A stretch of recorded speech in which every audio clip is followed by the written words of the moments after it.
Over the multiple years of Minecraft's existence, there have been numerous mob votes that the community could vote for that had a chance to be added to the game. But there has been a problem with recent mob votes. Mob votes nowadays are kind of lame, and they provide little to no value to the game itself. Let me explain. The first public mob vote happened in 2017 during Minecon Earth. Watchers of the event were able to vote for a new mob out of 4 mobs shown. Mob A was the barnacle, an ocean creature that can suck players down with its tentacle. Keep in mind that this mob happened before the 1.13 aquatic update, so oceans had much less features and content than we have now, so the barnacle would have been a great way to make oceans more challenging. Mob B was the phantom, the annoying flying creature we all know and hate today. Flying hostile mobs didn't exist at the time, so the phantom would have been the first. Now, Mob C was a lizard-like creature that could camouflage itself and consume mobs and items using its huge mouth from inside the ground. It was also able to add or remove enchantments from players' items. And Mob D, the wildfire, was another mob that is similar to Blazes, but is more challenging as it has shields to defend itself from attacks and can make shockwave attacks to players. This mob was supposed to make the Nether feel more scary and exciting. And keep in mind, this was way before the 1.16 Nether update, so the Nether felt very bland and uneventful. Now eventually, the Phantom won, even though most of the community now hates them. But as you could see, the mobs from the 2017 Minecon Earth livestream were, although mostly annoying, mobs that actually had a pretty significant purpose in the game. They were mostly somewhat challenging hostile mobs, or mobs that had purpose to the player. During 2018 and 2019, we didn't get mob votes, but instead got biomes to vote for.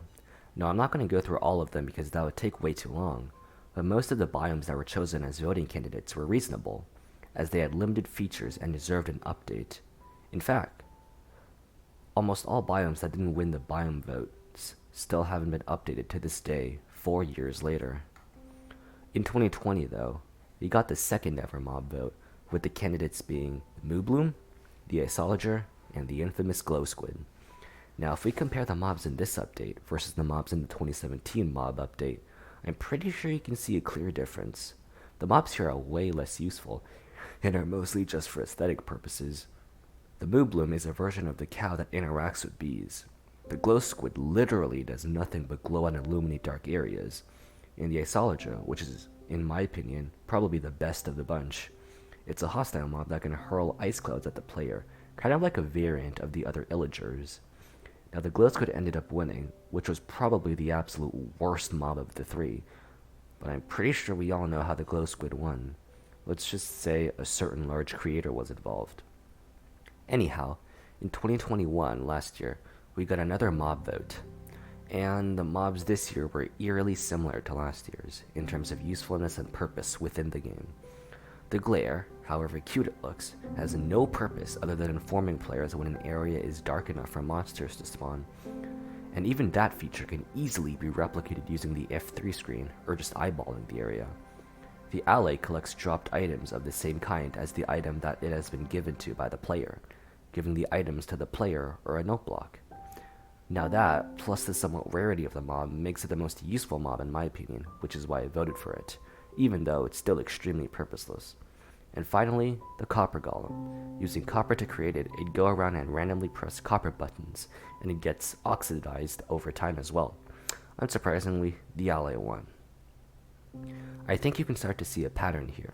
In recent years, Mojang has put out very useless mobs for the community to pick, and that, alongside the disappointing updates as well, is starting to take a toll on the game. We're unable to predict or change when an update will be, so the mob vote is the only way the community can directly interact and choose what they want added into Minecraft. It is an extremely important feature for the game, which is why it was such a letdown to see such a possibly extremely useful feature be so useless. I was extremely disappointed when I saw the videos showcasing the mobs for Minecraft Live 2021, but I had high hopes that mobs this year would exceed my expectations. Clearly I overestimated Mojang, and now we get 3 new mobs for this year again. The 3 new mobs this year were very similar to the mobs last year and the year before that. The Sniffer, an ancient mob that is hatched from eggs and digs for seeds and grows plants. The Rascal, a mob that players have to search for and gives the player an enchanted iron pickaxe if found 3 times. And the Tough Golem, which literally does nothing but pick up and move items, something that can easily be replicated using armor stands or multiplayer. Now that we went through all the mobs and mob votes throughout the years, you can start to see why there's a clear problem with mob votes. The last few updates were very underwhelming and many promised features never appeared. The mob vote could have been a way to implement new features along with mobs that changed a lot of how Minecraft is played. But it seems the mobs that are up for voting were definitely not chosen because of their features and impact they would have to the game. Like, I've played Minecraft during 2020 and 2021 a lot during quarantine. I've voted on many single player and multiplayer servers, and I've never thought, even for 1 second, about looking for a glow squid or an ally. For the vast majority of Minecraft's player base, there are just mobs you walk past now. Minecraft currently is at a breaking point. Updates are infrequent and underwhelming. Many potentially great features are being cancelled, and things no one asked for, like chat reporting, made itself into the game. The mob votes here are no different. Now, many people may disagree with me. They might think that they like to only vote mobs that have minimal impact on the game. But me personally, I just wish we could choose boss or mini-boss mobs, or dangerous hostile mobs, or useful peaceful mobs in all dimensions. There is so much potential for these mob votes, and it's really sad to see in recent years how much it has gone to waste.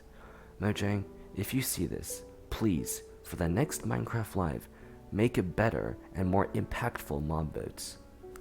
The community has made lots of fantastic fan-made mob votes where they create custom mobs that they would want implemented into mob votes. System Z is a great example of this with his series on making custom mobs for a mob vote. I just really hope Mojang will make better mob votes in the future, along with better updates, of course. That'll be it for now. Make sure to like and subscribe, and see you guys later.